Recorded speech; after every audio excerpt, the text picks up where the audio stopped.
What's up, everybody? Thralls Metal here once again. I'm Necrotic, and I have yet another collection update for you. Yep, still going through the back catalog of stuff that I have picked up here lately, but I'm getting caught up. In fact, I think the next collection update should pretty much cover all the stuff that I've had just kind of sitting and waiting, and then we're on to other new stuff because I've already got some new stuff. Anyway, once again, we have some stuff from the Metalhead Box. We have at least one in here that I picked up in a live show, and I'm covering all the stuff that Head Split Records gave us not too long ago, or actually quite some time ago because we kind of got to that video late.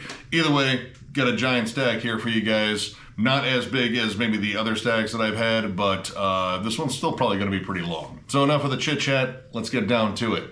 Atoll, Human Extract. This is the fourth album from this Arizona-based brutal death metal act, almost kind of slam, I guess.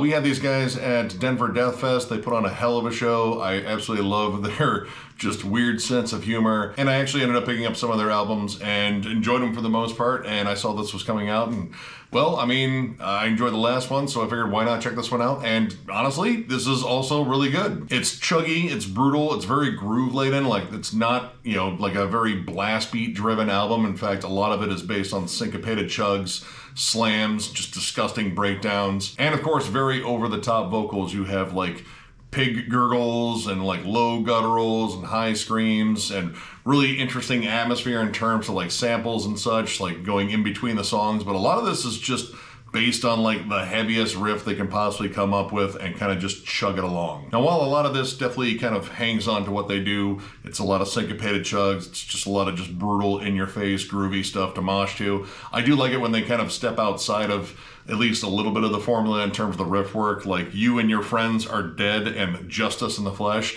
There's some almost more like sludgy riffs on there, like it's a little bit slower, a little bit murkier sounding. The Simmering and Bone Twister has some really good sliding riffs to it and kind of adds like a kind of a cool like lurching effect to the riff. And while I'm not like the biggest fan of like the more like pig vocals, the roared vocals in here I think are just fucking awesome. Like, they're very powerful. A lot of this I would say is kind of comparable to like Aborted or Ingested to a degree. Like, they're not as blast happy, but in terms of the breakdowns and in terms of like the atmosphere, I feel like it's, you know, very similar. And in terms of atmosphere and maybe kind of poking fun out of it, I do like the just kind of goofy interlude, Bikini Atoll Mutant Mayhem. It's just a weird synth pattern with deliberately off-time drums. At least I think it's deliberately off-time drums.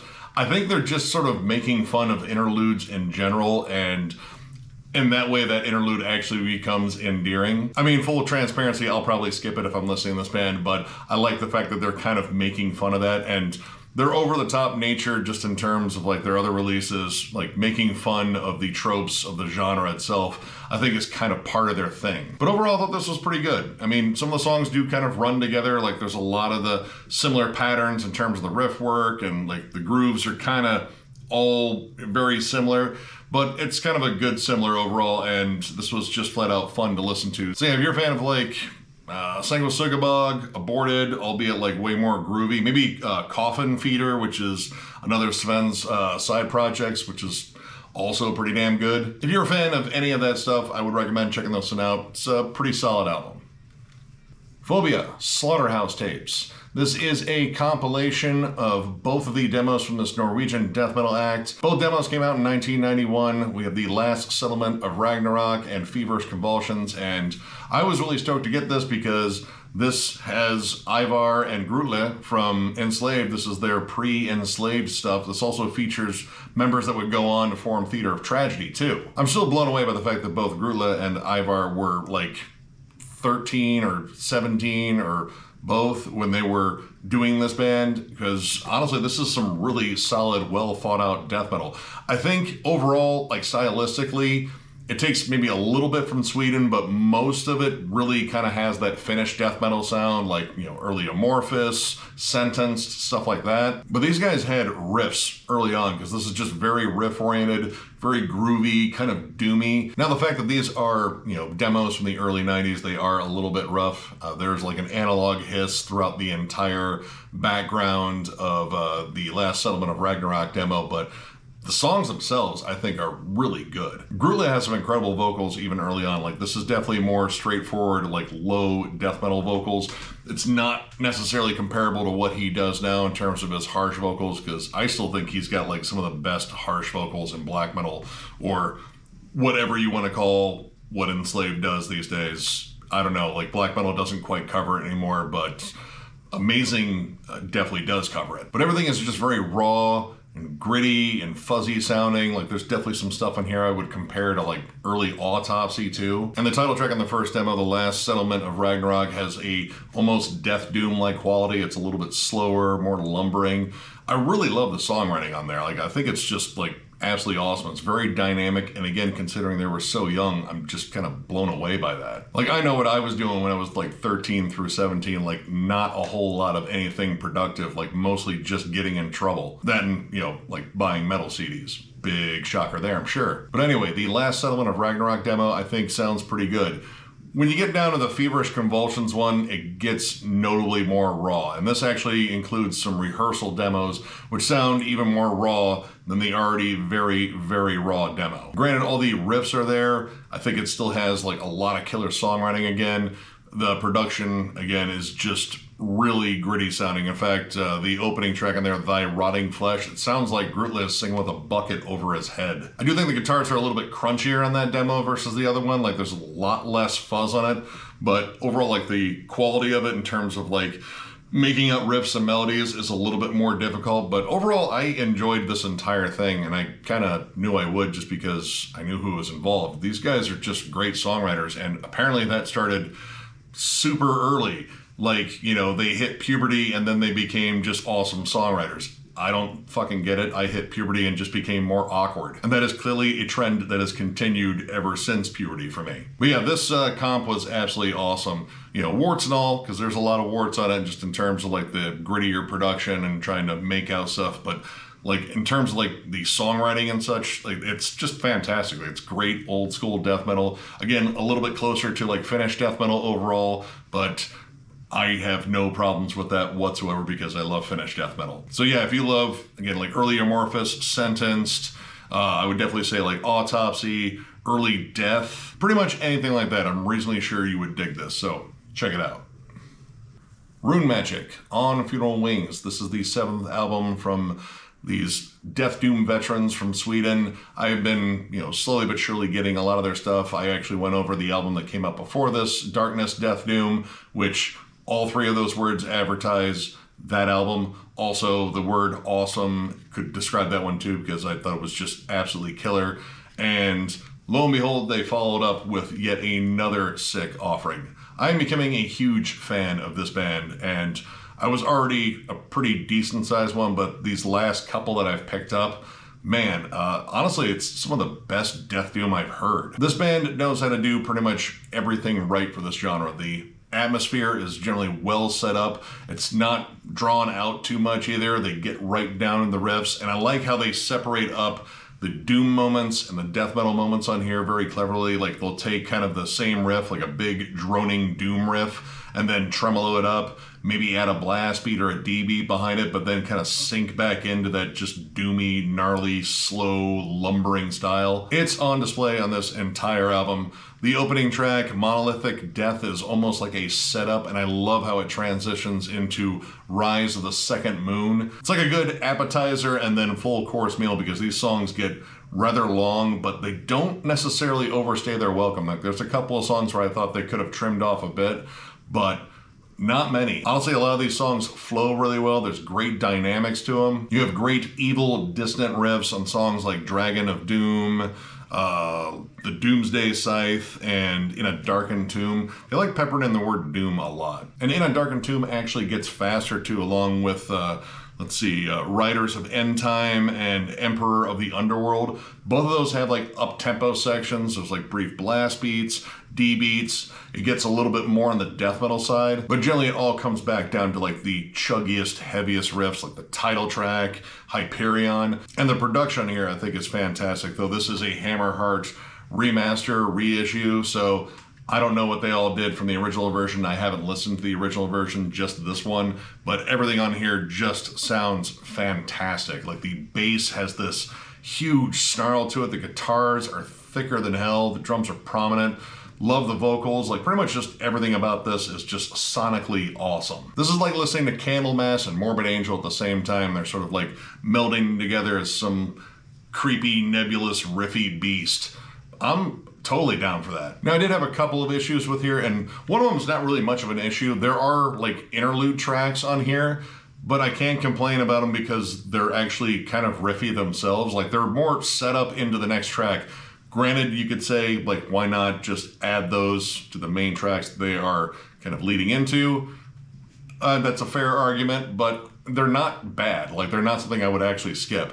But I do have to say the song Black Star Abyss, that's like the only track in here where it kind of got a little bit boring. Like, I think they went more for the atmosphere than they did anything else. Like, it just sort of lays on this droning atmosphere that doesn't do much. It has some cool like Middle Eastern melodies that pop up in it, but it doesn't do enough with it, and the song kind of just goes nowhere.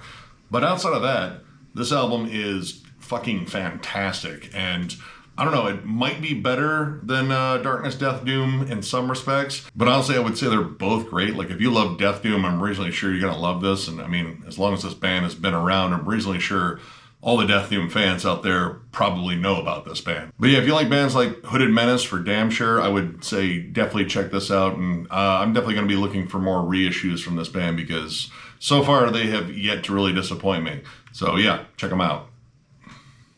Domkraft, Sonic Moons. This is the 4th album from this Swedish psychedelic sludge act. I actually got a copy of their album Floods in a Metalhead box years ago. I absolutely fucking loved it. Like, it's just heavy, droning, very spacey.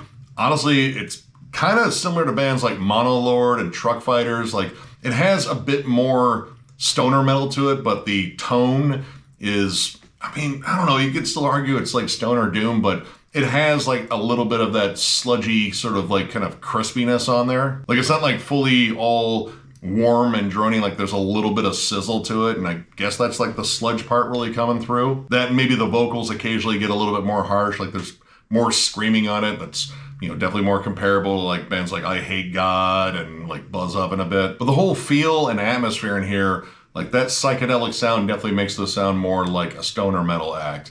And I dig it. Like the bellowed vocals, when they're a little bit cleaner, they kind of echo through these giant, heavy, fuzzy riffs. There's lots of phaser effects and just like trippy guitar effects.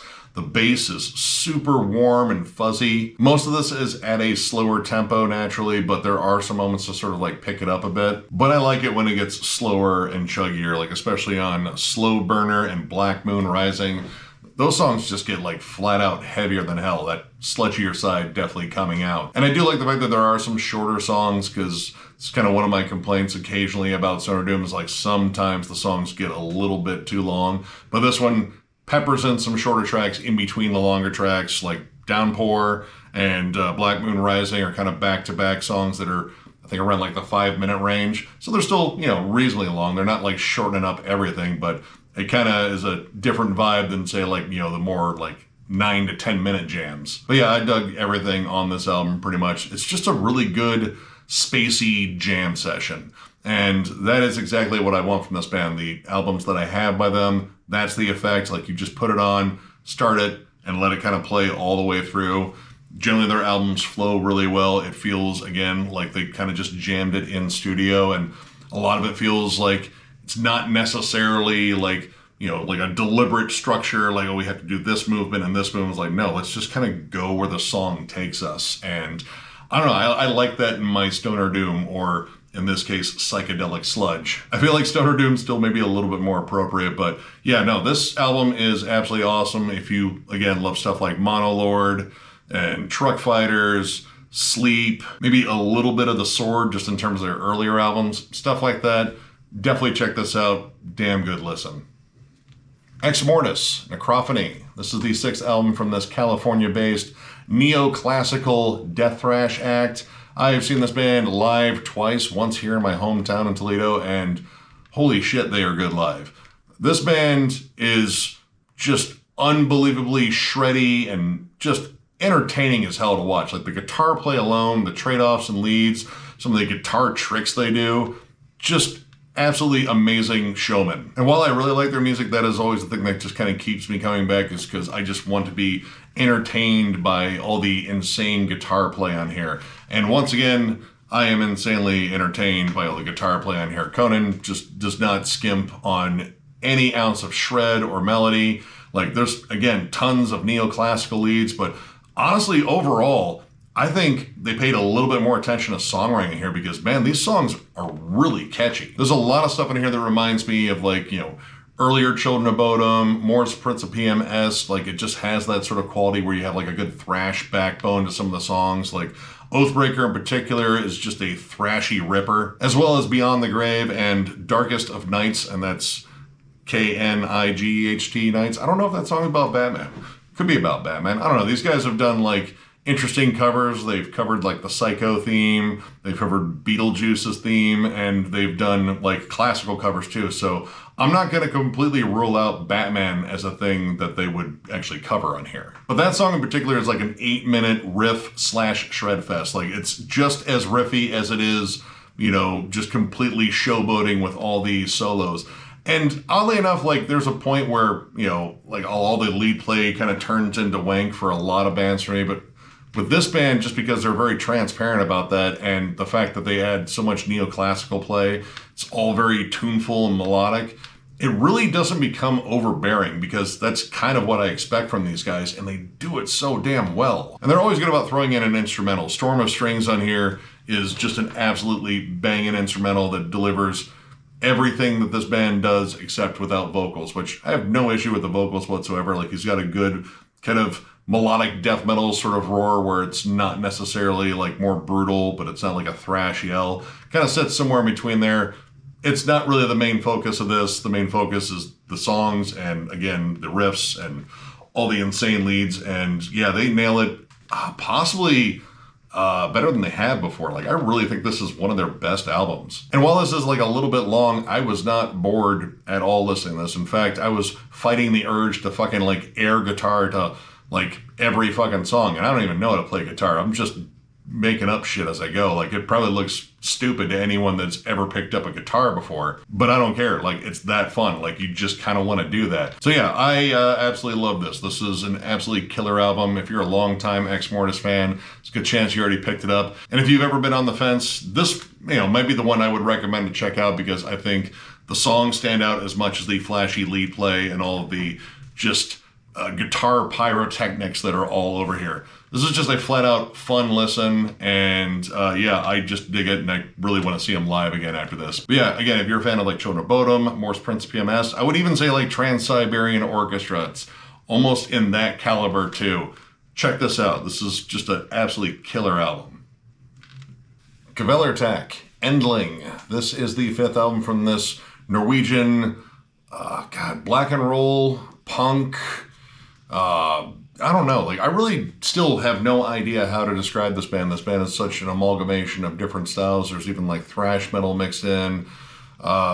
It's all awesome though. I have been a fan of this band since their debut album. Their last album, Split, was a year ender for me back in, was it 2019 or 2020? I think it was 2019. And when I saw they were coming out with a new album, I was super stoked. We didn't get a chance to review this one when it dropped, just because there was so much other stuff coming out and just flat out didn't have time. So I'm covering it here. And once again, Kvelertak just impresses the living shit out of me. This band is just amazing in terms of their songwriting, in terms of weaving these different styles. You have punk attitude all over the damn place, but man, like lots of classic heavy metal riffs, black metal tremolos, kind of hardcore-ish breakdowns. It's energetic. It's also very introspective. It's also very melodic too. It's Kvelertak, and if you've been listening to this band as long as I have, that's almost an ample description, because you'll kind of just know, like, oh yeah, no, they're just kind of strange. And once again, I think they've put out just an absolutely amazing album. And once again, they have song titles that I will absolutely struggle pronouncing, because most of this is in Norwegian once again. I think all the lyrics are in Norwegian this time, even though there are a couple of songs, or a couple-ish songs that have English in the song titles at least, like Paranoia 297, Svart September. Endling might be English, I don't know.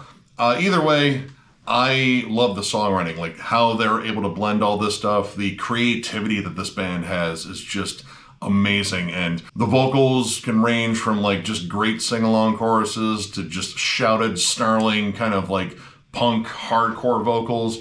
But man, it's the guitar work. The guitar work in this band is so damn good.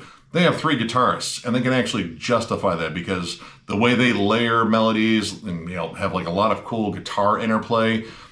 Honestly, it would only really work with 3 guitarists. You'll have like acoustic passages layered by like a really cool tremolo harmony, and then underneath it, like a really good chuggy riff. Like there's a lot of that stuff happening at all times in here. One of my personal favorites on here is Lick Voquet. I think I said that right, maybe? I don't know. They repeated enough in the song that I think I got it right. That song has some absolutely incredible, like classic heavy metal riffs, but again, you have that punk attitude behind it. The opening riff kind of stomps in like a early Mastodon or Baroness song, but then it just kind of goes like right for like early Judas Priest and even some like early Iron Maiden with the guitar harmonies that are on there. You get a little bit more of their black metal side on the opening track, Kroterveg Tel Hevite, maybe, and Doggeniketens Kavad. Probably not even close on that one. But you have like a little bit more of like the blackened tremolos. There's even kind of a folky touch to the second one I said that I can't say it again because I can't. And I would even argue that there's like almost a progressive sense about it, but it's done in such a rowdy kind of punk fashion. Like there's stuff in here that reminds me of bands like Refused or like The Hives. Not really progressive, but I would say the Refused are definitely kind of forward thinking, but in terms of how they arrange the songs, because some of these songs are a little bit longer, it has almost a progressive quality in terms of like the switching of styles and how the songs kind of play into one another. And there's a lot of moody shifting, like you get the sort of like dark introspective songs, the ones that just sound like a fucking rockin' party, and then ones that are just flat out pissed off at you. It's kind of all over the place, but it's done in such a cool and controlled fashion that it allows room for just tons of hooks on here. And man, the guitar work on here, again, is just fucking stellar, but that's kind of par for the course of this band, at least in my opinion. This is yet another badass album from this band. I really don't think this band has a bad album, and I don't know if it's as good as Split was, because that was just such an amazing album, but I mean, it might be at least on par with it. I don't know if I would fully consider this metal because, again, it has a lot of elements in there, but I mean, it has like a metal vibe to it. And I'm reasonably sure metalheads are probably going to get into this more than just your casual rockers because, again, like a lot of screamed vocals, and it definitely has a heavier edge to it, but it's not, again, like fully metal. Either way, I don't care. It doesn't matter. This band is just flat out awesome, and they win with just riffs and songwriting and creativity. And yeah, I'm gushing about this one once again, just like I gushed about the last one. So yeah, if you have not checked this out for whatever reason, check it out. And I would say just go ahead and check out this band's entire discography because it is all awesome. Again, think of bands like, you know, Mastodon and Baroness, but also like Refused. Again, like classic heavy metal. There's just so much going on in here, and it's all really awesome. So check this out. Unbounded Terror, Echoes of Despair. This is the third album from this Spanish death metal act. Actually, this band, well, at least looking it up, they have been cited as one of Spain's first death metal acts. They were around from 1991 and 93 originally, and then broke up. They put out, I think, 1 or 2 albums. I know their first one, a lot of people talk about it, at least in terms of what I've seen looking up stuff on this band. So that might be one for me to look up. But this is their most recent offering, came out last year. And this is just kind of some solid old school death metal. Very muddy, murky guitars, like definitely kind of in that Morbid Angel camp. But a lot of this is very fast-paced, blast beat driven, very aggressive. You do have like some more like dissonant melodies every now and then on songs like Desolation Inside of Me, where it gets a little bit more creepy. But a lot of this is just kind of go for the throat and very aggressive. Songs like Organic Waste, Hungry for Your Hate, and Something Rotten in Humanity are all very like fast-paced, aggro, lots of tremolo riffs, big chuggy machine gun riffs, like a little bit of a thrash backbone to them. But then you have songs like Hypocrite Ignored and Falling Into the Void. Hypocritic Nord is fast-paced, but it's more of like a punky D beat that sort of drives it, and Falling into the Void is faster than hell up until you hit the almost Death Doom breakdown on it, which is just fucking crushing. You have some more groove-laden material on songs like Liar's Punisher, and I mean, overall, I think this album's pretty solid. Like, they do have like one kind of like side 2 sort of interlude where maybe this kicks off side 2 on the vinyl. They are not what they claim to be, which is just like an atmospheric interlude. But the song Devil's Church, I think, is really interesting. It's just got some very different components to it. It's a little bit more melodic, and it kind of takes some cues from like more melodic death doom bands like Paradise Lost, but there's also sort of like a hardcore-ish vibe. It kind of sounds like Helmet a little bit at times. It's just sort of an odd mix. Like, it has like some catchy parts, but not all of it is very catchy. But overall, I ended up liking this. Like, this is just straight ahead death metal.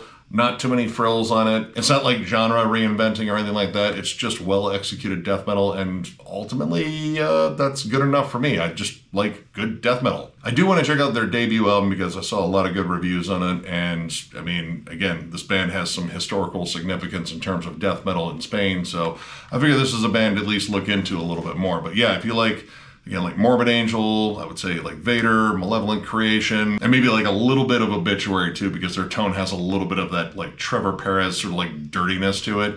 Definitely check this out. This is a good listen. Convulsis, An Evil Born from the Void EP. This is their debut EP. They're a Taylor, Michigan thrash metal act. We actually booked them to play a club down in Bowling Green, Ohio, and pretty much I had never jammed them before, but they absolutely won me over with their live performance, and I actually went up and bought a CD, and then they gave me another copy of it.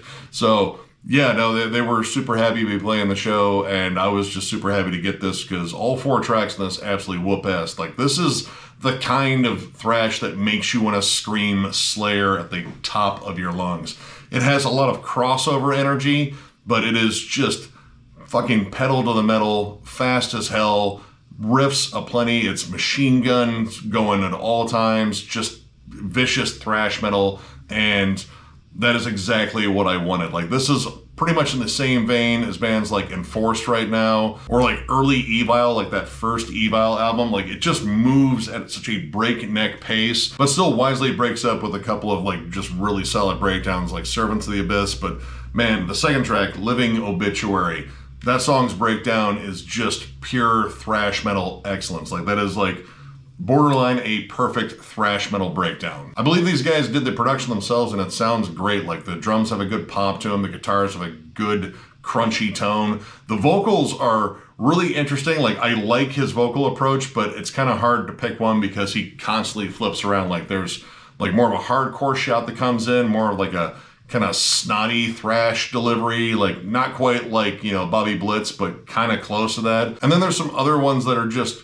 I don't know, like not bad, but I feel like if you centered in on one particular delivery a little bit more, like this would be a little bit more cohesive, which it's already really cohesive and very well put together. It's just the one thing that I could probably nitpick on here. But again, like none of his vocal styles are bad. I just feel like pick one or two and then stick with them and refine them to the point of just being even more lethal, because yeah, lethality is definitely what this band's about. Like all these songs just flat out crush on here. It's that crossover energy mixed with like just flat out old school thrash, like the galloping rhythms on Poisoned Womb. Amazing. Like they're just super catchy. There's some really great melodies to them. These guys just do thrash super well. And yeah, this was actually, I want to say Miller found these guys and told me all about them. And I didn't get around to like getting their stuff earlier, but once I saw them live, I was like, oh yeah, no, I'm already a fan like 2 songs in. Oh yeah, they're super nice dudes too. Like if you get a chance to run into these guys or see these guys live, first off, they'll probably whoop ass, and second off, they're super cool to talk to. But yeah, this EP flat out rules. This is self-released too, so I believe you'll probably have to go to their Bandcamp or something to find it, but I just recommend checking these guys out live if you're in the Michigan area. They play around there all the time.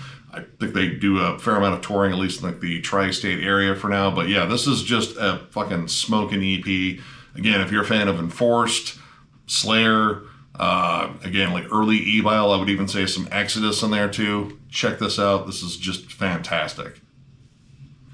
Gridlink, Coronet, Jupiter. This is the fourth album from this Hoboken, New Jersey grindcore act. Features current and former members of bands like Discordance Access, Maruda, Kill the Client, and Phobia, but not the Phobia that I brought up earlier, the grindcore one. It has been 9 years since this band's last release. I got into them with the album Orphan, and that is a spectacularly weird grindcore album, and this is also that. This is, I guess, what I would call like technical grind. Like there's a lot of like very intricate guitar parts on here. Lots of like spazzy, almost jazzy transitions at times. Weird atmosphere. This band is really kind of like doing their own thing when it comes down to grind, because this is also oddly melodic. Like there are a lot of big melodic riffs on here, albeit they're being played at like 1,000,000 miles an hour, because this is grind. Grind does not move slow. But seriously though, even compared to Orphan, like this has a lot of like really good melodies to it.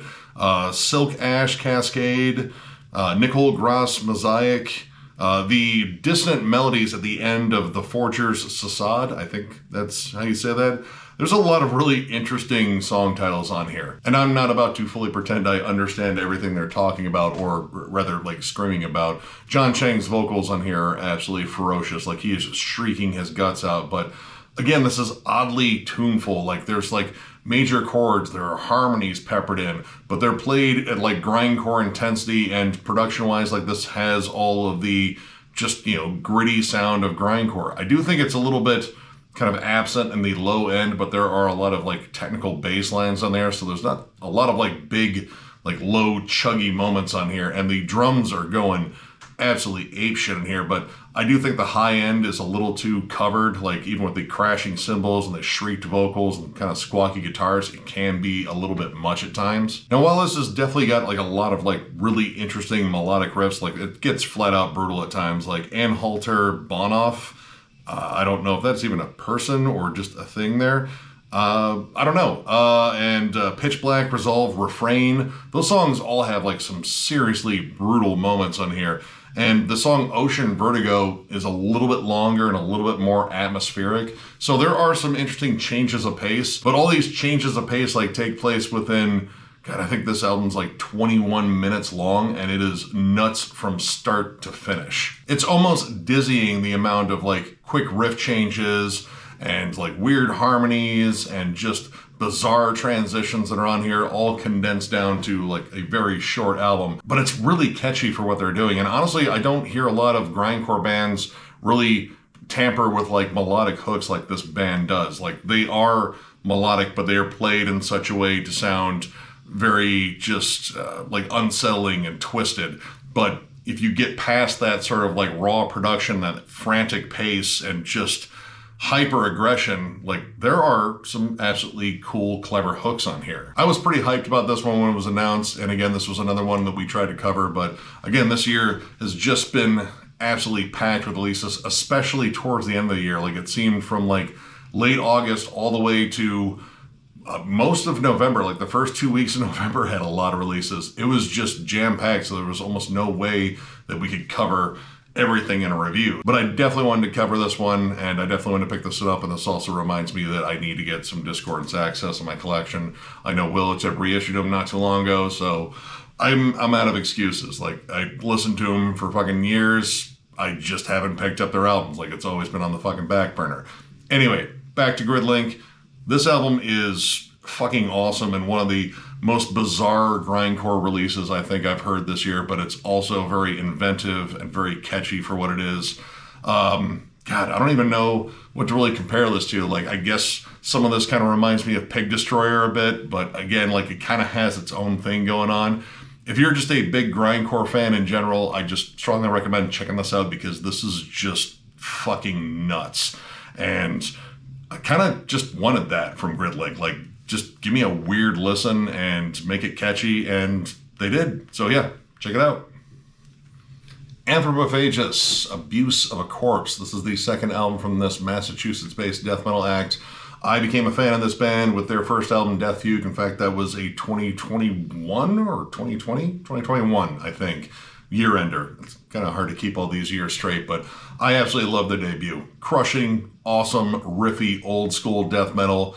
And this starts kicking off all the stuff we got from Headsplit a while ago. And they may have followed it up with possibly an even better album that's slightly more dynamic and just as riffy and awesome. This year has been absolutely chock full of killer death metal releases, almost to the point where I could just make a list for death metal releases this year that I loved that possibly just didn't make my year-end list, because there's a lot of other cool stuff too. But yeah, death metal just dominated this year. And this is another one that I think is definitely awesome and definitely, you know, floating below the radar a little bit just because, you know, they're a relatively new band and they are underground as hell. But man, this album pretty much steps up everything that they did right on their debut. I think there's more nods to like early death on here. There's also more thrash, like the Oozing Room has a ton of thrash riffs on it. I also think it's a little bit more technical overall, or maybe just more intricate with the riff work. There's definitely more attention to like song structure, especially on songs like I Drink From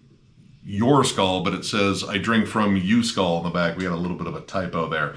But that song is just a massive riff fest. I love the killer tremolo harmonies on there. They are just flat out crushing and sinister and dark.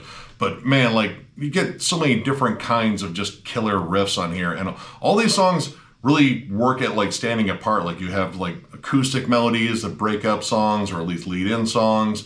You have huge breakdowns, more flashy lead work every now and then, and I love the vocals on here. Like, I think the vocals on the first one are really good. I think they sound just a little bit better on here. He's just got a well-defined, like, kind of like mid-range growl. It's got like a little bit of gurgle to it, but it comes off like pretty damn clear. And I love the production on here. It's raw, but it's mixed well, like everything's separated, and like the guitars really just steal the show on here. Pretty much this is just another killer death metal release that came out in 2023, which has been like the going theme this year as it brought up. This is pretty much all killer on here. I loved every second of it. It possibly might be better than the first one, and it could end up my year-end list. It might be just off in the wayside, but I'm still going to praise it because it is absolutely crushing. And again, 2023 has been pretty much owned by killer death metal. Like, this has been like kind of a banner year, at least in my opinion. Like, all the old school bands coming out with stuff and tons of killer new bands. So yeah, if you love death, tomb mold, God, man, like a lot of Floridian death metal, just, you know, old school, very thrashy Tampa style death metal. It's all over here too. Check this out. This is just a fucking beast of an album. Apparition, Fear the Apparition. This is the debut full length from this Spanish death metal act, not to be confused with the California Apparition. This is actually stylistically very different. This is way more old school, almost bordering on death thrash. Actually, we guessed it would be thrash metal in the Headsplit unboxing just because the logo was so pointy, and, well, you know, look at it. Like, it's kind of got a bit of a thrash metal sort of vibe to it, but this is just absolutely killer old school death metal. And it actually features two members from Ataraxy, which Ataraxy is an awesome death metal / death doom band, kind of on the cusp there. But yeah, this is kind of like a love letter to like all things early death, early pestilence, Morgoth, maybe like early Gorefest too. It's got a lot of like thrash to it still. It's got like, you know, high energy riffs, lots of machine gun parts, but it also has that early death metal sound where death metal started to distinguish itself a little bit more from like its maybe more thrashy roots, I guess. There's lots of cool like sinister, dark, spooky melodies and Mummified Sanctity and the eponymous track, the closer Apparition, and the dissonant tremolo harmony at the end of Demonic Torment is particularly good. The production here is really solid. It's very old school sounding, but again, mixed well, but it still has like that discernible grit that I look for in death metal in general. I like the vocals. The vocals have like a cool, ghastly sound. I think it's probably the same guy that does all the vocals for Ataraxy, which he's very good at those like dry, throaty vocals, like almost kind of like Martin Van Drunen a little bit, but it's a little bit more reserved in that respect here, but they are, like, again, very ghastly and kind of haunting and creepy. He does get a little bit outside of that vocal delivery on Soldier of Death, where he just belts out this huge Tom Araya scream, and it absolutely fits. Like, the rest of the time, I was looking for other stuff in that song that sounded like Slayer, and I'm pretty sure I found some other stuff. But yeah, like, it was just a good little nod to classic thrash, and the song just flat out ripped. But yeah, I dug this entire thing. It's very catchy, very riffy, like lots of like late 80s to early 90s vibes across the board. It was just flat out fun to listen to, namely because it sounded like so many bands that I essentially cut my teeth on. But yeah, if you're looking for something that is like fiercely retro in terms of death metal, like kind of going back to, again, where it started separating itself from thrash metal a little bit more, definitely check this out. Like, again, death, pestilence, Morgoth, stuff like that. It's just a killer listen from start to finish. And yeah, I'm looking forward to more from these guys in the future. So check it out. Decaying Crypt. This is their demo from 2021. This is the CD version that came out on Headsplit. So this is a 2023 release technically, or just rather like a reissue. Either way, this is a Seattle Death Doom project, and this is gross and murky and swampy, possibly a little bit damp. I think this demo emerged from a sewer in Seattle, and well, I mean, since it was in Seattle, it just emerged to rainy gray weather. I know the sun shines there every now and then, but not often. This definitely embodies the more death metal side of Death Doom overall. Like, there are a lot of blast beat sections. It's very murky sounding overall, like everything is just dense and thick and muddy. The vocals are kind of back in the mix overall, and they are just like huge cavernous roars. The huge lumbering and droning breakdowns that are all over here, especially on Spire of Barbaric Subexistence, that's a fucking mouthful. Turn to Ash and Hallways of Catatonia are just massive and fuzzy, and it just feels like it kind of like oozes out of your speakers as you're listening to it. The mood is perpetually dark and sinister. It almost sounds inhuman at times. The feedback that opens up Turns to Ash is just jarring. Like, it is like so noisy and squawky. I almost completely pussed out and turned it down for a little bit, but I powered through because I knew they were eventually going to get down to some sick riff, and the payoff was good. Like, it was an absolutely sinister, disgusting riff. While this was really short, it is just a very dense, heavy collection of songs. I would definitely check out more by this band in the future. I would say it's like kind of comparable to a band like Spectral Voice, but these guys want more filth on their music. Like, you know, Spectral Voice sounds kind of clean compared to this. As for this band's name, I'm not entirely sure if they're talking about like the crypt that's actually decaying and rotting, or that's like the place you go to decay, which I feel like that's like any crypt. Like, that's kind of the building for that. Maybe I'm analyzing this way too much. I just thought about that when I read the name. Like, I feel like that can go like a lot of different ways there. Either way, this is a very disgusting, filthy demo. Kind of similar to that Carcinoid demo that I went over not too long ago, actually probably a collection update ago or two. Very much in that vein. If you like your Death Doom just flat out disgusting and maybe foregoing melody in favor of just being savage and rotten, then definitely check this out. Dipygus Wet Market. This is the second EP from this California-based death metal act. I got in this band with their album Bushmeat, and I kind of just picked that one up on a whim just because the cover was gross, the logo was gross, and I checked out one song and it was gross, and that was enough for me. But they do gross like a little bit differently. Like, describing this band is, I don't know, it's just odd. Like, it's oddly gross. It's uniquely gross. Kind of like the EP title. Like, what is a wet market? What the hell do you get there?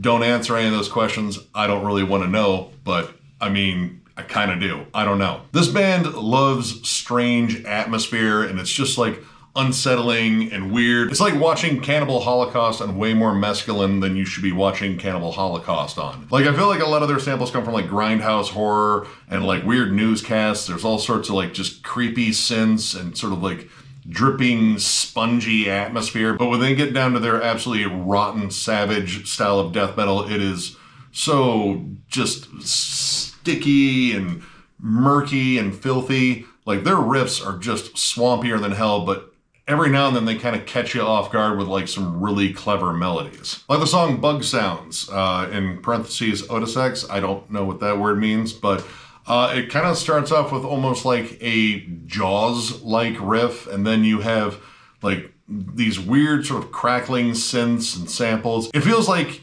80s horror on VHS, like very specifically. Like, the sounds still a little grainy. But those always curtail into just like absolutely catchy but disgusting riffs left and right, like Living Fossils, Sandworms. Yeah, the song titles in here are just strange. Like there's kind of a two-part thing here with Welcome to Space Island, and then there's ellipses, and then the ellipses that starts the next track, Domain of the Crystal Kong.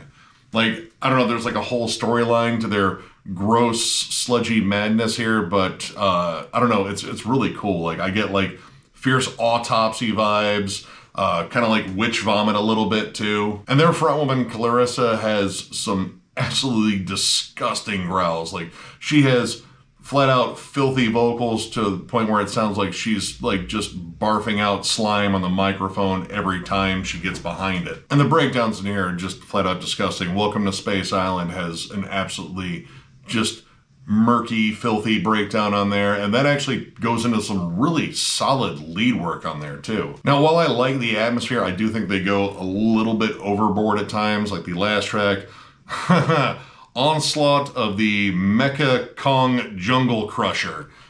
I would watch that. If that was a movie, I would 100% watch that. It does kind of go a bit overboard towards the end with the samples. Like, it turns into like this weird electronic thing. It sounds like dubstep for serial killers. And it kind of just takes over the end of the song too much. And I think they had so many like clever riffs at the beginning of the song.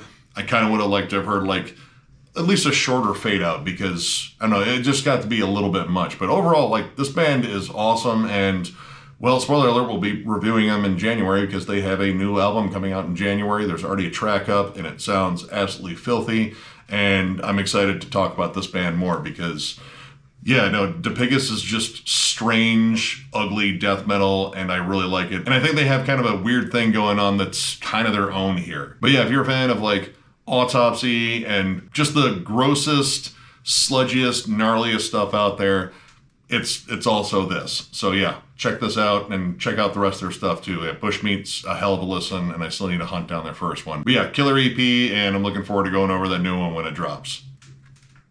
Ensanguined, Neurosurgical Savagery. This is the debut EP from this one-man Finnish brutal death metal, gore grind, death grind project. Pretty much it sounds a lot like Mortician. Anyway, the one guy that is involved in here is one Juuso Johonen. I might have said that right, I don't know. He is one of the main members of Morbific and Sadistic Drive. It does feature some guest members, including one additional member from Morbific, but also some guests from Hooded Menace and Devil's Vomit as well, which definitely gone over both those bands here. And this is a short, grimy offering of gore, blast beats, drum machines, just disgusting guitars, low gurgled vocals. Like, you could almost do like the Pepsi challenge thing with this with the Mortician fans, and some of them might think it's a Mortician song they haven't heard. To which they might go, wait, hold on, is this new Mortician? Is there going to be new Mortician? And then you'd have to break it to them that, no, it's not new Mortician. But this is a pretty reasonable facsimile. I mean, it has all the hallmarks, like you have the giant bass tone that is definitely very much in the vein of Will Romer, the crushing, groovy riffs on here.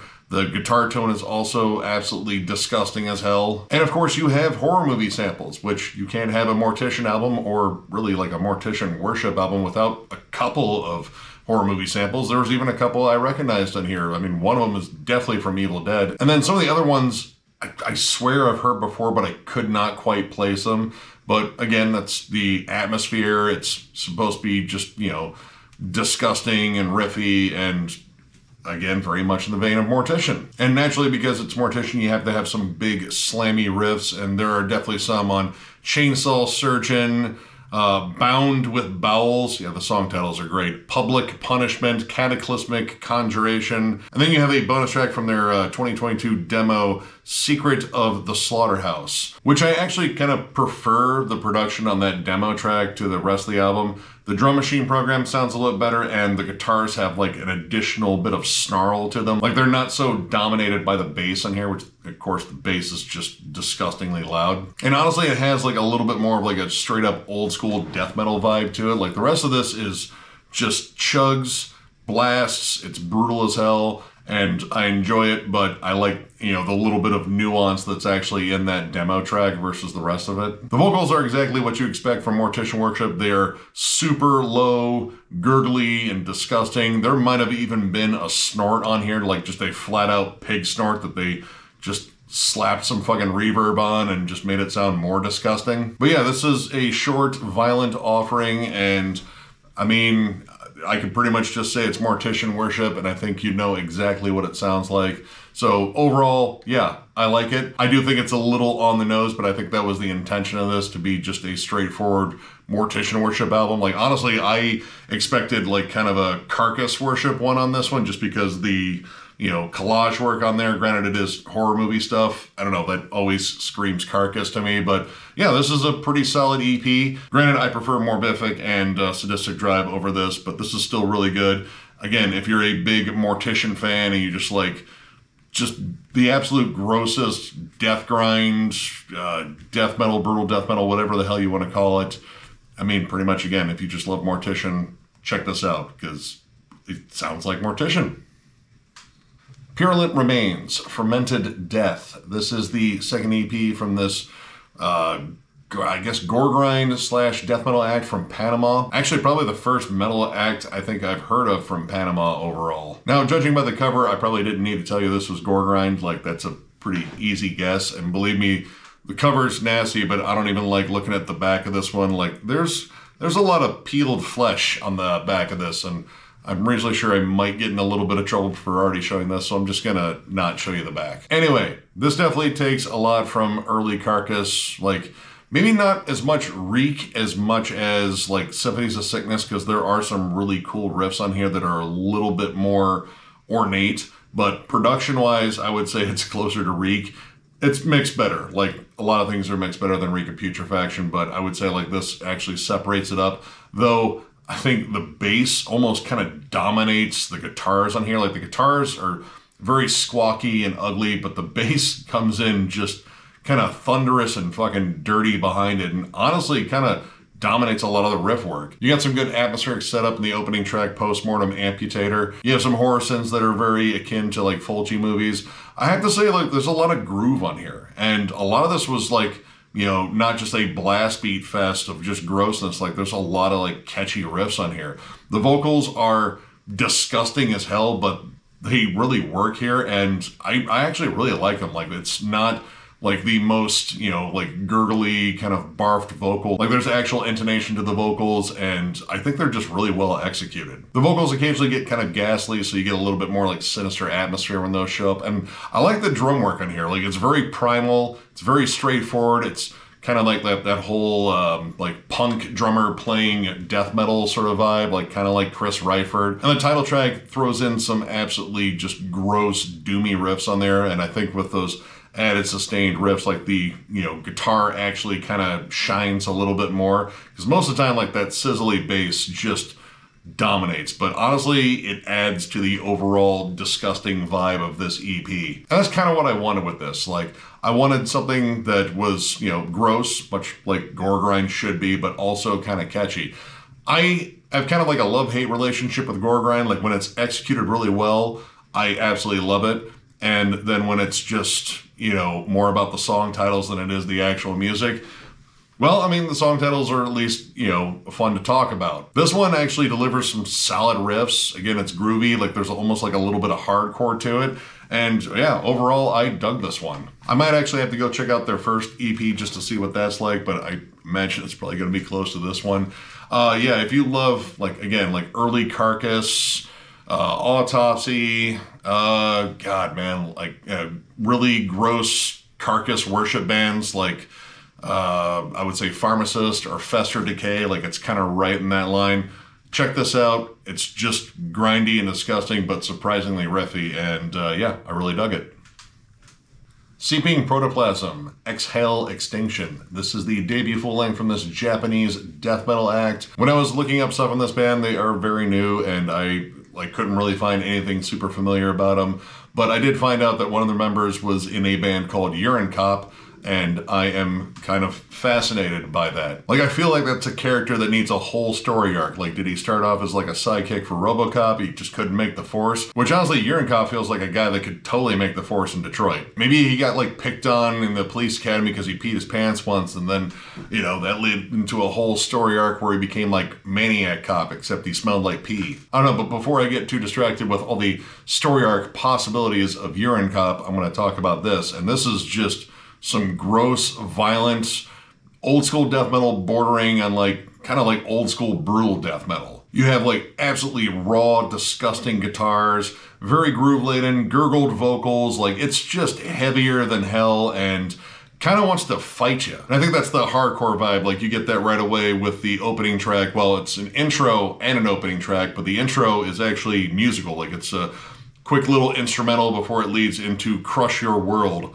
And then you get this hardcore stomping groove, these big nasty riffs. Same thing with Postmortem Exploitation. That definitely has like a hardcore punch to its rhythms and guitars. Even though it's like a more brutal death metal sound with the gurgles, like it's delivered like a hardcore sort of vocal. Now I do think there's a lot of low end on here, and with that it does kind of get a bit muddy. But it kind of works with what they're doing because a lot of the stuff on here is just, you know, very straightforward. Like it's meat and taters that got dropped on the floor, left there for like fucking 4 hours in the sun, and someone still ate it because it's gross. But yeah, the song's really short. Most of them are in that 3-minute range, and then you have some that are, you know, a little bit under that, like, you know, 2 minutes, 30 seconds, minute and a half. But I think that kind of works to their benefit because, you know, each song is kind of doing a lot of the same stuff. Like it's a very straightforward approach, riff, chug, maybe an occasional blast beat. Like a lot of this is more groove laden than anything else.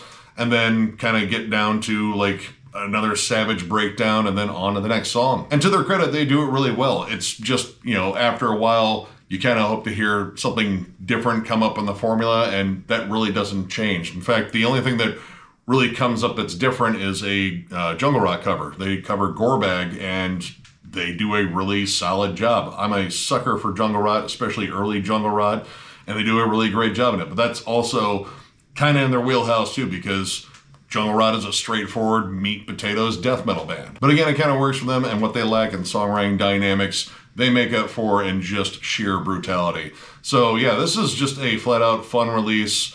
Again, just to the fucking point on every track. And the point is to make you mosh and bang your head.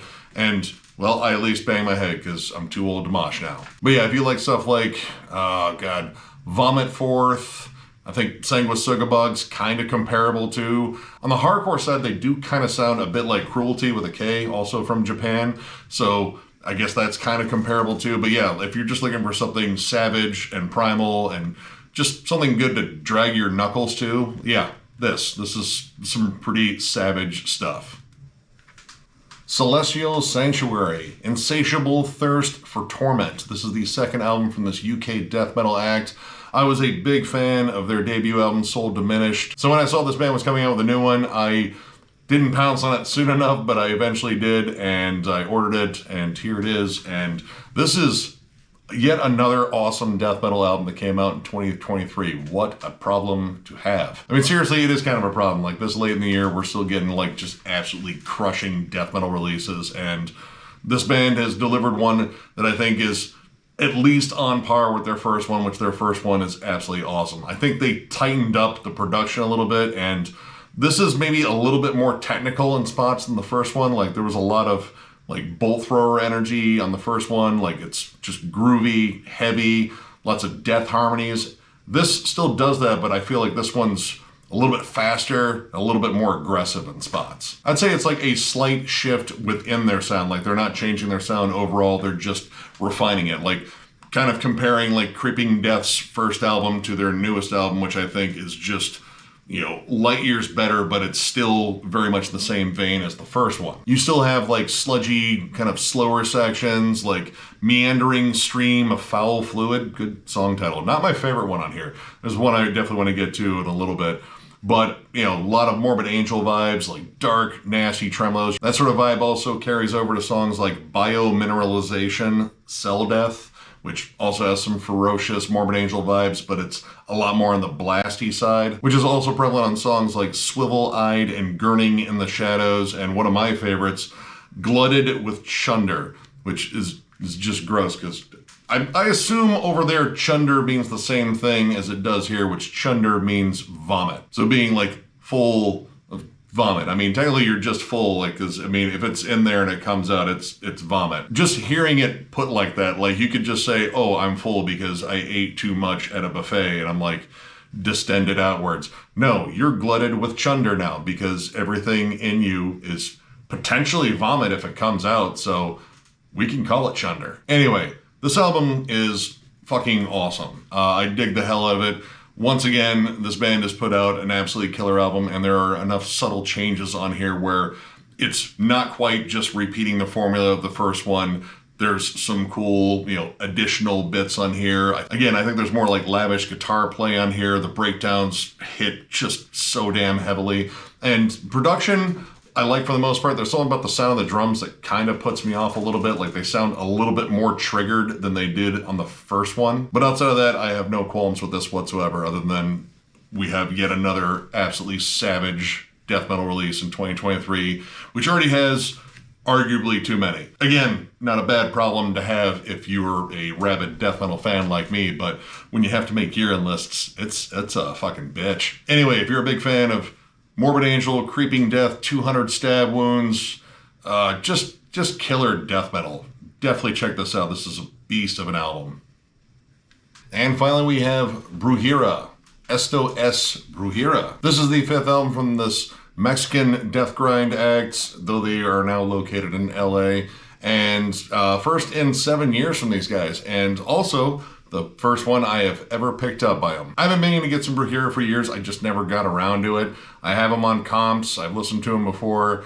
They're gross, they're over the top, they're a lot of fucking fun, and they feature a lot of people that I love that just keep popping up on their albums. Namely, Shane Embry of Napalm Death, Jeff Walker of Carcass, and Nick Barker of, well, a lot of different bands. Just a fucking beast of a drummer, and I know he's going through some stuff right now. I believe he has to get a kidney transplant. Really pulling for him here. That dude's an absolutely amazing drummer and seems like a really cool dude. Anyway, much like any Brujeria album, all this stuff is in Spanish. I might be slightly better at Spanish, but that doesn't mean I'm good at Spanish because I suck at everything outside of English, and I mean, I don't know if I'm great at English either. So yeah, this will probably be a different kind of struggle. El struggle. There's the extent of my Spanish right there. But yeah, this album is wild. Like, it's just outlandish and fun. Like, it opens up with a newscast in Spanish, and it sounds like they're going over like end of the world stuff, and then it breaks into just furious death grind. Really cool, like, harmonic tremolo that kind of pops up in there. It's like a really interesting hook, but like, this whole album is just savage and fast and brutal, and there's a lot of like weird skits in between songs, and I'm sure if I actually understood Spanish, I would probably be like kind of laughing along, because I know this band has like a really dark sense of humor, but I don't, and I don't know what they're exactly saying, but they seem like they're having a lot of fun doing it. But it is as brutal as it is nuts, and it kind of gets a little bit outside of like the death grind occasionally on here. Like, you have some spots that are a little bit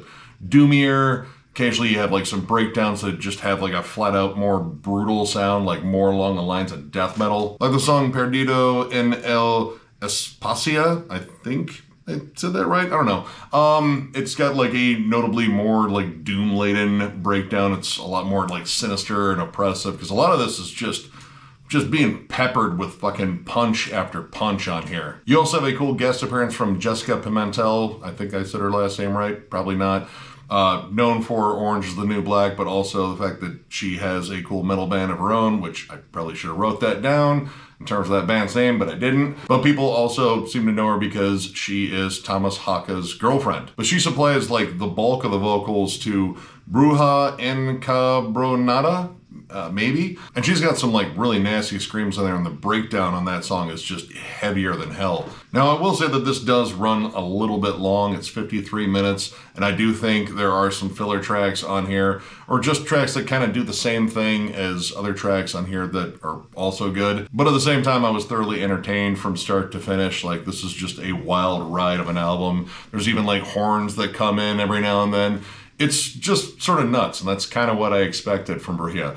And the last track, Cocaina, is a all in Spanish cover of Eric Clapton's Cocaine, and they do a good job. Like, it's kind of silly and ridiculous, and that's, again, what I kind of wanted on here. But yeah, this is a fun fucking album. Like, it's just kind of ridiculous and over the top, and when it needs me, it is absolutely savage and brutal. And once again, they had all these fucking cool people join in. Like, I know there's other guests on here, but I just didn't have the space in my notes to write them all down. But yeah, the ones that they usually get, the guys that usually come and contribute, you know, they're fucking legends. And this band is kind of legendary in terms of like Mexican extreme metal in general. So yeah, I was pretty stoked to check this out, and I think it's time I actually get some older Brujia albums. But yeah, if you like death grind and you just want to be entertained to no end, definitely check this out. This was a lot of fun.